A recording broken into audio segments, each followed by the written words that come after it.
약간의 추가적인 서류를 요청하기 때문에 좀 깐깐할 수가 있는데요. 이런 걸 미리 숙지해서 나중에 준비하다 보면 원활하게 보험금을 받을 수가 있고, 그 다음에 보험금을 못 받았다고 불만, 불평 혹은 민원을 제기하지 않으실 것 같아요. 가입보단 사후관리 보험왕입니다. 자, 안녕하세요. 저 보험왕입니다. 반갑습니다. 난리도 아닙니다. 하루에 100통 이상 전화가 오고 있는 간병인 보험, 지금 이제 불티나게 전화가 오고 있습니다.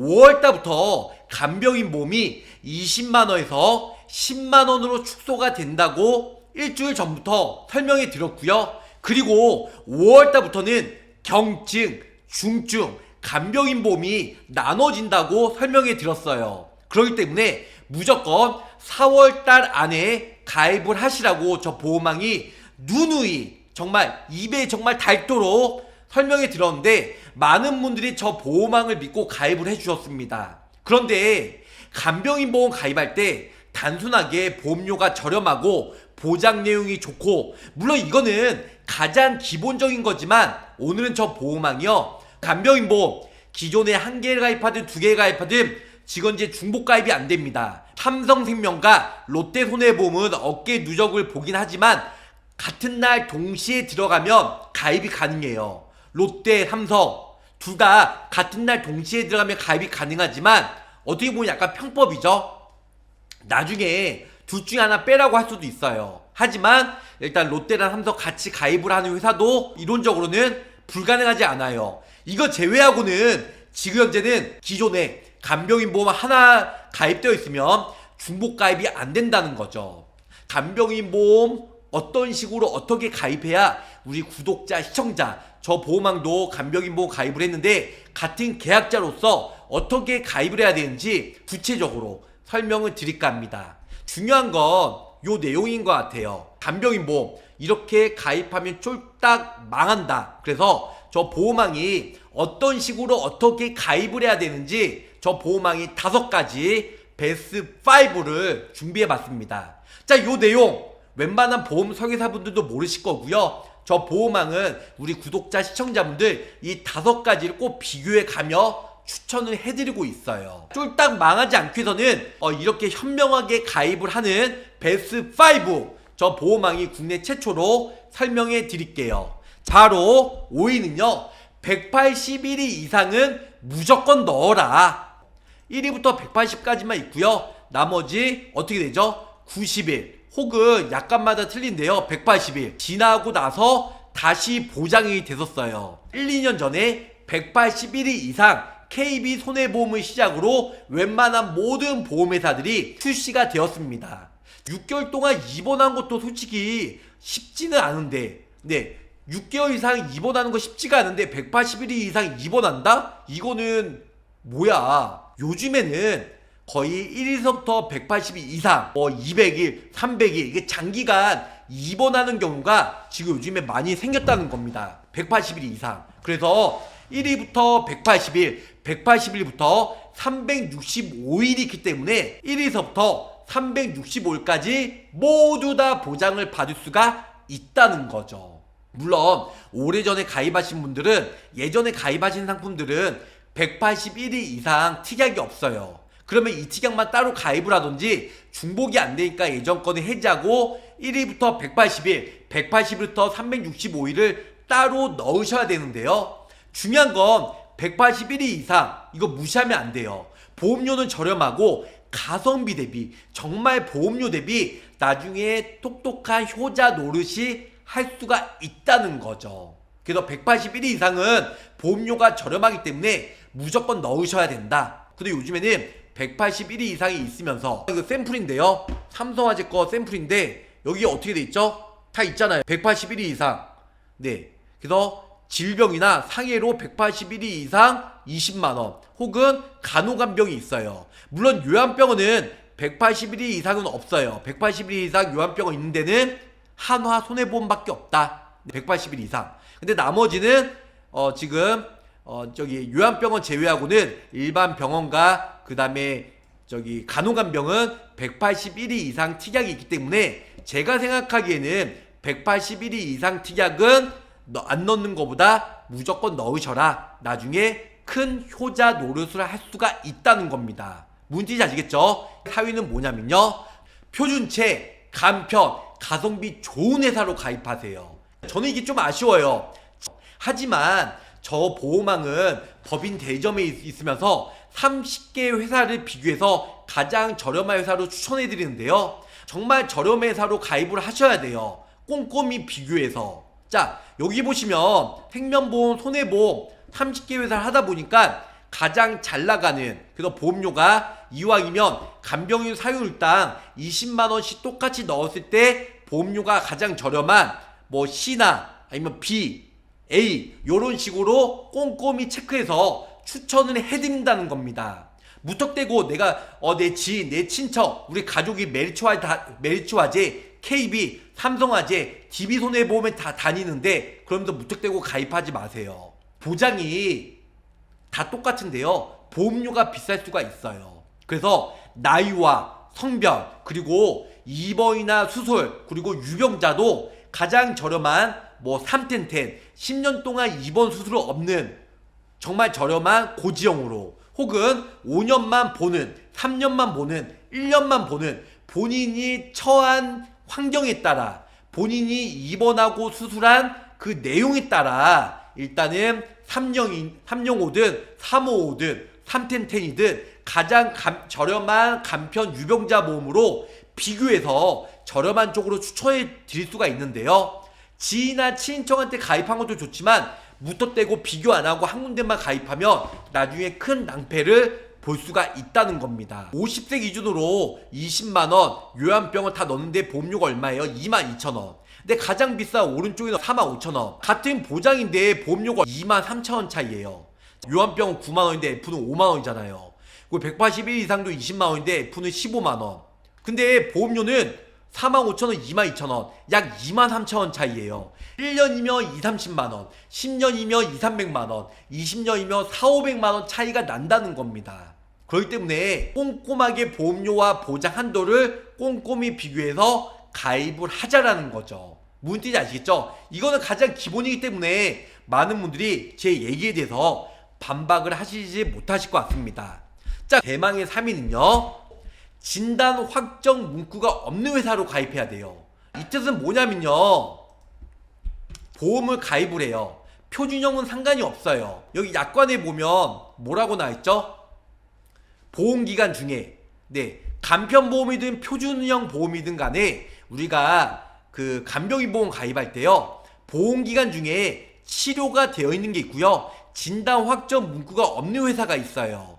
반면에 간편보험 중에 진단 확정 문구와 치료 이런 문구가 있는 회사가 있다는 거죠. 왼쪽 거와 오른쪽 거 차이가 뭐죠? 진단 확정이 있냐 없냐 이 차이예요. 예를 들어서 저 보험왕이요, 한 6, 7년 전에 위, 암 아니면은 A라는 수술을 했는데 내가 보험을 가입을 했어요. 수술하고 나서 뭐 5년이든 3년 지나서 고지를 해가지고 가입을 했어요. 그리고 나서 그 A라는 수술을 보험가입 이후에 다시 수술했어요.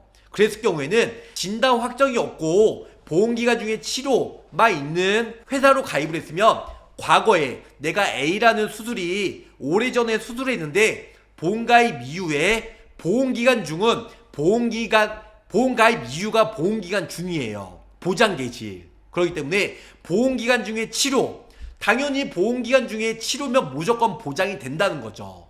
다시 한번 말씀드리면 A라는 수술을 내가 기왕증을 오래전에 수술하고 나중에 시간이 흘러서 보험가입 이후에 치료를 받았으면 보험금이 나와요. 진단 확정 문구가 없기 때문에. 자, 그 진단 확정은 제가 언제 받았죠? 보험가입 오래전에 A라는 수술을 했을 때 그때 진단을 받았어요. 그리고 보험가입하고 그 이후에 다시 진단 확정이라는 문구를 받으면 보험금을 준다 안 준다? 안 준다는 거죠. 보험회사는 보험가입 전에 진단을 받았잖아. 그렇기 때문에 보험가입 이후에 진단 확정을 받은 게 아니기 때문에 우리 회사는 보험금을 부지급이야, 보험금을 못 줘, 이러고 멍멍 같은 개소리를 한다는 거죠. 그렇기 때문에 진단 확정이 없으면은 오래전에 기왕증에 대해서 보험가입 이후에 치료받아도 보험금은 나오는데 진단 확정 문구가 있으면 오래전에 치료받았고 보험가입 이후에 다시 청구해도 진단 확정은 보험가입 전에 진단을 받았기 때문에 보험금을 안 준다는 겁니다. 이게 매우 중요하다는 거죠. 그래서 우리가 진단비든 수술비든 혹은 간병인 보험이든 진단 확정 없는 회사로 가입을 하셔라는 거죠. 매우 중요합니다. 뭔지 아시겠죠? 이거 저 보험왕 유튜브에 누누이 그전부터 많이 올려들었어요. 그래서 간병인 보험 가입할 때는 진단 확정 문구가 없는 회사로 무조건 가입을 하자, 이렇게 설명을 줄 수가 있겠습니다. 베스트 2위는 간호간병 혹은 요양병 한도가 높은 곳으로 가입을 하자라는 겁니다. 자, 우리가 간병인 보험은 세 파트로 나눠져요. 일반 병원에 갔을 때 간병인 부르면 20만원 혹은 15만원 이렇게 나오죠. 그리고 공동간병 불렀을 때는 7만원 미만은 50%, 7만원 이상은 100% 이렇게 나와요. 웬만한 손해보험사들은. 생명보험사나 특히 훈구생명 같은 경우는 7만원 미만이든 7만원 이상이든 간병 있으면 무조건 100% 나오는데요. 거의 손해보험사들은 7만원 미만이냐 이상이냐에 따라 50%냐 100%냐 이렇게 나눠진다는 거죠. 자, 두 번째, 우리가 요양병원 은근히 많이 가요. 그래서 요양병원이나 아니면 간호간병 통화 서비스, 간간통. 그래서 이런 부분들로 인해서 요양병원이나 간병인, 요양병원이나 아니면 일반 간호간병 통화 서비스 가장 높은 한도로 가입을 하셔야 된다는 거죠. 지금 이제 요양병원 가장 많이 주는 것이 어디예요? 한화손해보험이에요. 한화손해보험은 요양병원 9만원까지 줍니다. 나머지 보험회사들은 5만원밖에 안 나와요. 그렇기 때문에 간병인, 요양병원 가장 높은 곳으로 지급되는 한화손해보험이 좀 더 유리할 수가 있을 것 같고요. 특히 여성분들이 저렴해요. 근데 남성분들 좀 비싼 편입니다. 간호간병은 거의 다 7만원까지 나오는데요. 5만원 나오는 회사들도 있어요. 그래서 간호간병이랑 요양병원 한도가 가장 높은 쪽으로 가입을 하는 회사로 준비를 하시는 게 가장 좋다는 겁니다. 1위는요, 가족간병 보험금 잘 지급해주는 회사로 가입을 하자라는 겁니다. 가족간병 보험금 잘 나오는 회사들도 있지만 잘 안 나오는 회사들도 많이 있습니다.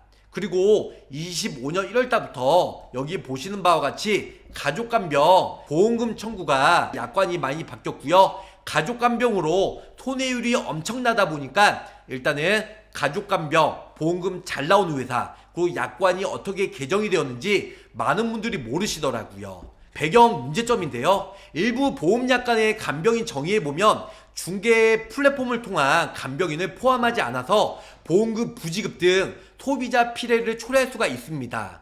예를 들어서 보험금 지급 대상 간병인은 의료기관 및 간병 관련 사업자, 등록업체에 소속되어 급여를 받는 자 또는 사업자, 개인 간병인을 통해 등록한 자로 규정이 되어 있어요. 일부 보험약관에 따르면 형식적 간병 후 보험금을 부풀려서 청구하여 서류 요건, 그래서 사업자 등록증만 충족하는 경우에는 지급할 수가 있어서 불필요한 상황에도 간병 서비스를 남용하는 등 도덕적 해이가 발생할 가능성이 높다는 거죠. 이거는 금융감독원에서 나온 자료라는 겁니다. 개선 방안은 뭐냐면 보험업계와 협의해서 보험사별 상의하거나 애매모호한 약관을 명확하게, 그래서 합리적으로 개선을 하겠다는 거죠. 간병인의 정의에 간병인 중개 서비스를 통한 간병인 포함하여 보험금 지급 부지급으로 인한 소비자 피해 분쟁을 방지해야 될 것 같아요. 단 직업안전법상 직업 소개 사업 등록 업체로 한정하여 무분별한 업체를 통한 허위 청구는 방지를 해야 되겠다는 거죠. 보험금 지급 사유를 실질적 간병 서비스에 이용한 경우를 제한하고 이를 확인하기 위해서는 추가 증빙 서류 요청해서 보험금 과다 청구 등 막을 수 있을 것 같고요. 그리고 진짜 가족 간병을 하는 사람들은 보험금을 원활하게 잘 줄 수 있도록 일단은 약관이 개선이 되었다는 거죠. 네. 보험사의 약관상 간병인의 정의는 이전에는 어떻게 되어 있냐면요. 간병이라 함은 의료기관에 소속되어 급여를 받는 자 또는 사업자를 등록하거나 사업자 등록된 업체를 통하여 간병 서비스를 제공하고 고객이 해당 서비스에 상용하는 비용을 지불하는 것으로 확인된 자의 하나입니다. 결론은 가족간병 등록된 업체에 등록하고 그냥 간병인을 쓰면 돼요. 명확하게 하면 민원도 발생이 안 되고 우리 구독자, 시청자, 계약자분들도 미리 숙지할 수가 있기 때문에 나중에 보험금 청구했을 때 원활하게 보험금을 받을 수가 있다는 겁니다. 비유형입니다. 간병이라 함은 간병 서비스를 제공하는 활동을 하는 자로서 의료법 제3조의 의료기관에 소속되어 급여를 받는 자, 사업자 등록된 업체에 소속되어 급여를 받는 자 또는 사업을 등록한 자의 하나입니다. 이 뜻이 뭐냐면요, 간병인 기준이 보험사 약관마다 상이하였으며 비유형의 경우 간병인 정의가 모호하고 간병 서비스로 사업자 등록이 안 된 플랫폼에 간병인이 등록되어 있는 경우 보험금 지급이 분쟁이 있었습니다. 그래서 보험사 일단 약관상 거의 웬만한 보험사들이 이렇게 바뀌었다는 거죠. 어떻게 바뀌었냐면요, 간병인은 유상으로 간병 서비스를 제공하는 활동을 하는 자로서 지금 제3조 의료기관에 소속되어 급여를 받는 자, 돈을 받는 자 또는 사업자를 등록하거나 사업자 등록된 업체를 통하여 간병 서비스를 제공하고 고객이 해당 서비스에 상응하는 비용을 지불하는 것이 확인된 자의 하나입니다. 간병인 정의를 명확하고 구체적으로 수정하였습니다. 또 하나 추가되었어요. 보험금 청구 시에 보험사 요청 사항이 변경이 되었는데요. 추가적으로 진미서류 요청한 건 뭐냐면 간병인 사용 시에 사용 계약서, 나는 당신을 사용할 거야, 계약서를 쓰겠죠. 아니면 간병인 사용 확인서, 나는 간병인 사용을 확인했다는 업체를 통한 확인서를 받거나 혹은 간병 기록을 확인할 수 있는 간병 근무일지, 이런 여러가지 간호기록지 등을 제출하여 보험금을 지급을 해주겠다는 겁니다. 약간의 추가적인 서류를 요청하기 때문에 좀 깐깐할 수가 있는데요, 이런 걸 미리 숙지해서 나중에 준비하다 보면 원활하게 보험금을 받을 수가 있고, 그 다음에 보험금을 못 받았다고 불만, 불평 혹은 민원을 제기하지 않으실 것 같아요. 좀 더 깐깐할 수가 있겠지만 이런 여러가지 서류를 제출해서 일단은 승낙을 받고 일단은 서류를 제출을 동의를 하면 보험금을 받는 데는 전혀 문제가 없다, 이렇게 설명을 드릴 수가 있겠습니다. 그래서 1위는 가족간병 보험금 잘 나오는 회사로 가입을 하셔야 될 것 같고요. 자, 간호간병 그리고 혹은 요양병 한도가 높은 곳으로. 세 번째는 진단 확정 문구가 없으므로 예전 과거의 질병도 보험가입 이후에 청구해도 보험금을 받을 수 있는 회사로. 4위는 표준체와 간편, 보험료와 보장 범위가 좋은 회사로. 다섯 번째로는 181일 이상 요즘에 장기간 입원하는 사람들이 많기 때문에 일단은 간병인 일당 간호간병 통합 서비스 181일 이상은 보험료가 저렴하기 때문에 무조건 넣으셔라, 이렇게 설명을 드릴 수가 있겠습니다. 오늘 저 보험학 준비한 자료는 여기까지인데요. 유익한 정보 많이 받으셨나요? 자, 간병인 보험 지금 현재 핫 이슈로 떠오르고 있습니다. 그래서 유튜브에 간병인 보험 치면 저 보험학 뿐만 아니고 많은 유튜버들이 많이 올려드리는데요. 이 내용을 보시고 우리 구독자, 시청자분들 일단 많은 도움 되시고요. 저 보험학한테 연락 주시면 30개 회사 꼼꼼히 보험료 비교해서 가장 저렴하고 진단 확정 문구가 없고 직접적인 치료를 목적으로 보험금을 주는 여러가지 보험회사로 비교 견적해서 가장 저렴하고 181일 이상도 추천해 드릴 거고요. 요양병원과 간호간병 높은 회사로 가입을 추천해 드릴 거예요. 가족간병 보험금이 쉽고 잘 나오는 회사로 추천해 드릴 거니까 저 보험학 저희 스태프분들 믿고 맡겨주시면 좋으실 것 같습니다. 가족, 친인척이 가입하는 것과 같이 꼼꼼히 비교하고 정말 저렴한 쪽으로 많이 가입을 시켜드릴 거고요. 보험학한테 가입하시면 좋은 점이 일반 다이렉트 홈페이지나 다른 설계사한테 가입해도 보험료는 정찰제에서 똑같습니다. 15 한 장. 하지만 저 보험학은 20년 동안 보험 필드에서 일하면서 일단은 여러가지 경험과 노하우를 축적되었기 때문에 저 보험학의 철학은 뭐냐면 가입보다는 사후 보상관리에 최선을 다하겠다는 거예요. 저 보험학도 가입보다는 사후 보상관리에 정말 최선을 다할 테니까 믿고 맡겨주시면 보험학한테 정말 믿고 맡겨준 보람이 있구나, 보험금 진짜 잘 나오는구나, 이렇게 생각하실 수가 있으실 겁니다. 그래서 소개 잘 받습니다. 깨알 같은 자랑 좀 했어요. 네, 저 보호망 정말 피땀 흘리면서 열심히 우리 구독자 시청자분들과 같이 늙어가면서 끝까지 보험금 청구하면서 사후 관리에 최선을 다하는 보호망이 되도록 노력하겠습니다. 자, 끝까지 시청해주셔서 감사합니다. 안녕히 계세요. 구독, 좋아요, 알림 설정으로 보호망의 최신 정보를 빠르게 확인해보세요.